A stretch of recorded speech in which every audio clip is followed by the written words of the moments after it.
All right, welcome back, everyone, for another deep dive. Yeah. This time, we're looking at something pretty huge. Definitely. We're diving into Donald Trump's second inauguration as the 47th president of the United States. Wow. Yeah. Big day. Big day, lots to unpack. We've Ton. got articles from all over the world, Mm-hmm. opinion pieces dissecting everything. All the think pieces. And we even found some pretty raw reactions on social media. Oh, wow. Interesting. We're going to try to figure out what this second term could mean for America. Right. On the world stage, too. Huge implications. So where do we even begin?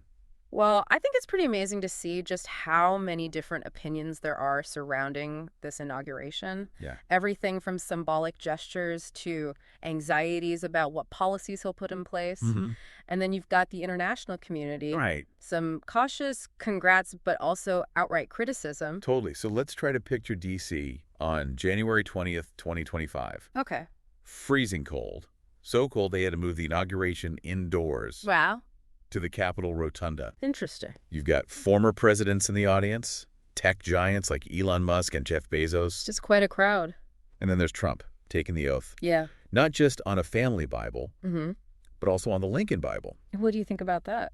I mean, using the Lincoln Bible, it's a pretty deliberate move, right? Absolutely. I mean, he's drawing a parallel to a president known for uniting the country Right. during a time of crisis. Like he's aiming for a similar thing. Yeah, rebuilding and reuniting America, that kind of thing. Interesting to contrast that with, J.D. Vance being sworn in as VP Right. on his great-grandmother's Bible. It's a much more personal touch, for sure. Definitely. Yeah. So, okay, on to Trump's speech. Yeah, the address. He really didn't hold back at all, No, he didn't. painting this picture of America ready for a golden age, Mm-hmm. Reclaiming its sovereignty, that sort of thing. restoring safety and justice. Yeah, But he also spent a lot of time criticizing the previous administration, he did, yeah. calling their actions a horrible betrayal of the American people. Strong words. This America First rhetoric, it feels like it's at the core of his message. It does, doesn't it? Wouldn't you say? Absolutely. What does that even mean, America First? It's a political approach that puts American interests above everything else, Oh. even international cooperation. Above everything. Yeah, and it really seems to resonate with his base. Mm-hmm. It was definitely crucial in him getting that second term. Yeah. And it's not just about the policies, Would he? The language he uses is really important, Yeah. like America's decline is over, Liberation Day, things like that. Yeah. It's designed to make people feel something, Stir things up. Exactly, tap into national pride, maybe even resentment. Interesting. Okay, so let's get into what he actually did. Right, the executive actions. Over 100 planned for day one. Wow, he wants to hit the ground running. It really seems like it. I think one that everyone's talking about is that he declared a national emergency at the southern border, Yeah, it was a big one. halting illegal entry, deploying troops, Big move. and then he reinstated the Remain in Mexico policy. Right. So asylum seekers have to stay in Mexico while their cases are processed in the U.S. Yeah, That was super controversial during his first term, wasn't it? extremely. What do you think will happen this time? I mean, the border situation is already so complex. Yeah. It's hard to say, but these actions could have huge consequences. Reinstating Remain in Mexico, people are worried about the safety of asylum seekers. Right. I mean, many of them are escaping violence and persecution. Mm-hmm. It's important to think about the real people affected by these policies. Yeah. There are some serious concerns about human rights violations. Definitely. Okay. So. Oh, he also designated Mexican drug cartels as foreign terrorist organizations. Right. I forgot about that. That could change how the U.S. interacts with Mexico. Yeah. Might even escalate tensions in the region. It's a big deal. It is. And then there's the question of what even is terrorism? How's that term being used in international relations? Right. It's a can of worms. It really is. Oh my gosh. This is already a lot. It is, yeah. And we haven't even gotten to energy policy. Oh, right. So Trump declared a national energy emergency, Yeah. vowing to boost oil and gas production. Drill, baby, drill. Drill, baby, drill, exactly. Catchy. He also ended the Green New Deal and revoked the electric vehicle mandate. Wow. Okay. Do you think this is more that America First I approach? think it's a perfect example, really. How so? Well, he's making domestic energy production the priority, even if it means ignoring environmental concerns, Okay. ending the electric vehicle mandate. I mean, that was meant to get more electric vehicles on the road. Yeah. It shows he's not so keen on clean energy. Yeah, it's pretty different from what we saw before. Definitely a shift away from the focus on climate change. Huge shift. Right. Okay, so then there's the new External Revenue Service. What, a whole new IRS? Yeah, what for? It's specifically to collect tariffs on foreign goods. Oh, wow. Okay, can you explain that to our listeners? What are tariffs? Tariffs are basically taxes on imported goods. Okay. They're supposed to protect domestic industries from competition overseas, Okay. but they can also make prices higher for consumers, Right.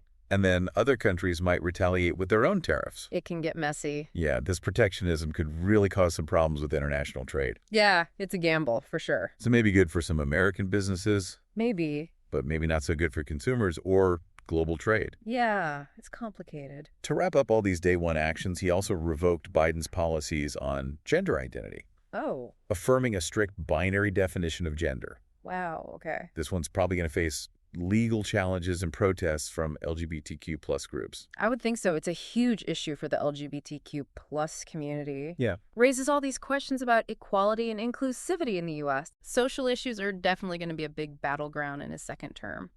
It seems like it. Yeah. Wow, what a start to a presidency. Really, something. Symbolic gestures, executive orders that could change things forever. And we haven't even talked about international reactions yet. That's next. Yeah, the world is watching. They definitely are. Buckle up. Okay, let's do it. So yeah, the world is definitely paying attention, and their reactions are all over the place. Yeah. Some leaders are kind of cautiously optimistic, but others are really worried. Yeah. It feels like Trump coming back to the White House has just thrown everyone off. That's a lot of uncertainty for sure. Yeah. Like Zelensky in Ukraine. Right. He seems to see this as a chance to build stronger ties with the U.S. Yeah, he's talking about peace through strength. Interesting. And Netanyahu in Israel, Yeah. he thinks the alliance between the U.S. and Israel will get even stronger. Okay, so some people are happy, Yeah, some but it's not all good news, right? definitely. What about Trudeau up in Canada? Well, he's talking about cooperation and all, Mm-hmm. but it sounds like he's ready for some trade wars if those tariffs actually happen. Right. And then there's Panama. Oh, yeah. Remember when Trump said he wanted to take back the Panama Canal? He said what? Yeah. Wow. They were not happy about that, let me tell you. I bet. They made it very clear that they are in control. It's a good reminder that even though Trump's all about America first, Yeah, other countries have their own things going on. absolutely. They're not just going to fall in line. Okay, so let's talk about what people are saying here in the U.S. Okay. There's some real anxiety about this second term. Yeah, a lot of people are worried. Like, there's this article in the New York Times. I saw that one. They basically question whether Trump can actually govern effectively. And ethically. Right. They talk about his management style, Yeah. how he tends to surround himself with people who are loyal to him instead of people who actually know what they're doing. Right. And they're really concerned about how he just ignores the usual norms and procedures. Like, he doesn't care about the rules. Yeah, basically. And, it's not just people who usually disagree with Trump who are saying this stuff. That's true. It's coming from all sides. There's this other article from MSNBC, Okay. and they're drawing these parallels to authoritarian leaders throughout history. Wow, that's a scary thought. Right. Like they're saying Trump's rhetoric and his actions are similar to leaders who have destroyed democratic institutions. Yeah, they're basically warning that democracy is in danger. It's a pretty serious accusation. It is. I mean, it really makes you think about how important a free press is. Yeah. And an independent judiciary. Right. They're supposed to keep the president in check. Right, like a balance of power. Yeah. When those institutions are weakened. That's when things can get really bad. Okay, before we get too deep into all that, Yeah. let's talk about something a little lighter. Okay. Sounds good.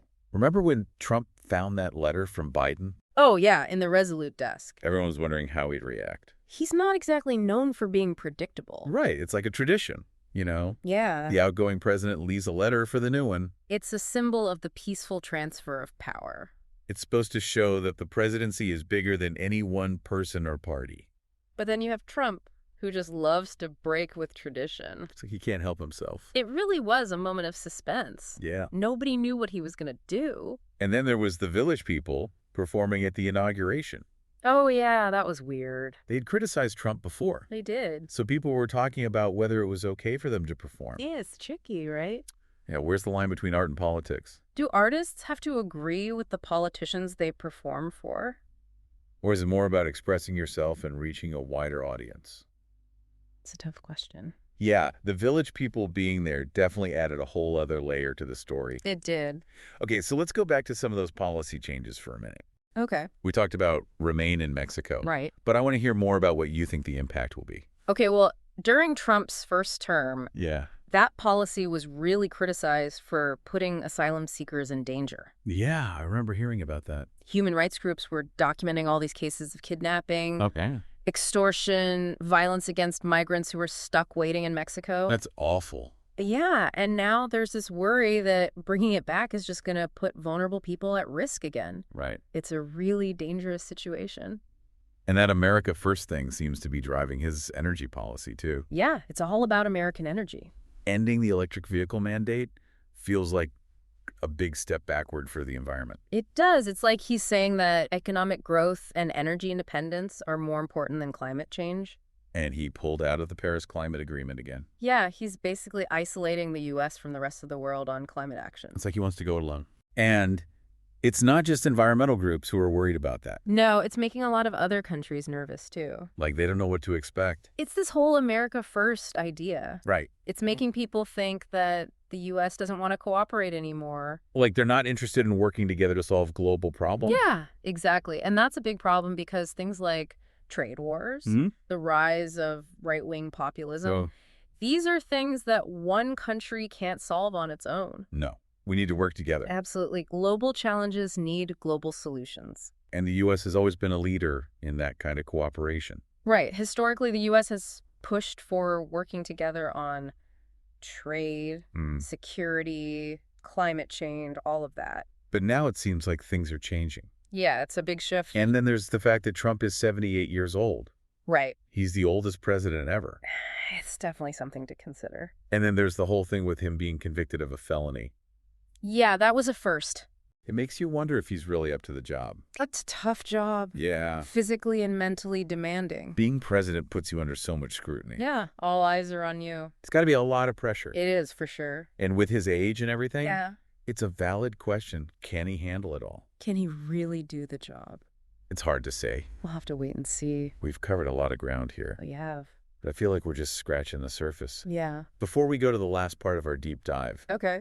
I want to go back to something you mentioned earlier Okay. about Trump trying to rewrite history. Yeah, it's like he wants to go back to a time when America was more powerful. Like he's stuck in the past. Yeah, like that whole thing with the Panama Canal. Right. It's a symbolic gesture that reminds people of when the U.S. had more control over the world.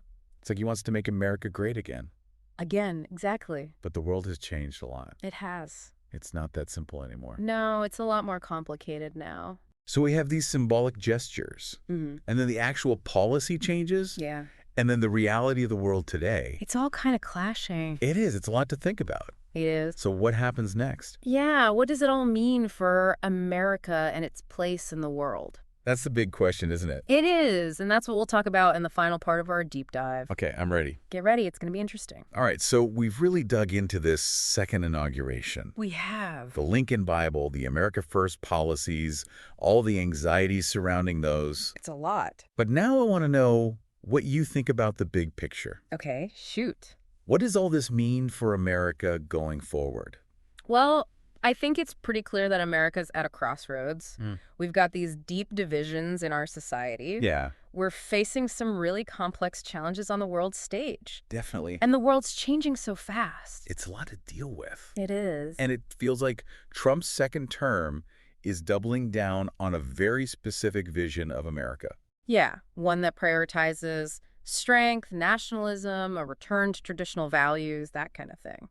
And it's a vision that a lot of people seem to connect with. Yeah, it definitely resonates with a big part of the population. But it's also causing a lot of anxiety for others. Absolutely. Like we're seeing two very different ideas of what America should be clashing head on. That's a great way to put it. You've got this idea of America as a global leader, Yeah.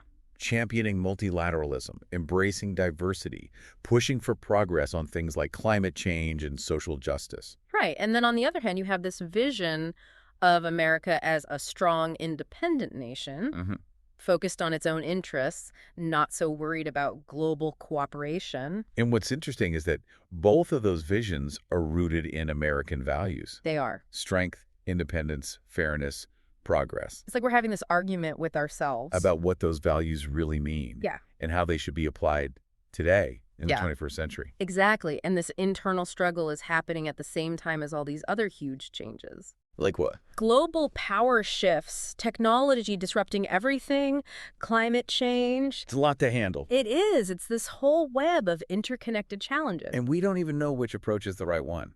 No easy answers. So how do we even begin to make sense of all this? Right. How do we reconcile these competing visions and figure out a way forward? That's the big question. Well, I think the first step is recognizing that America is a diverse country with tons of different perspectives and priorities. So many different voices. Yeah, and we need to find ways to actually talk to each other. Like a real dialogue. Yeah, to listen to each other, try to understand where our differences come from, and look for common ground. That sounds great in theory. It does. But is it even possible?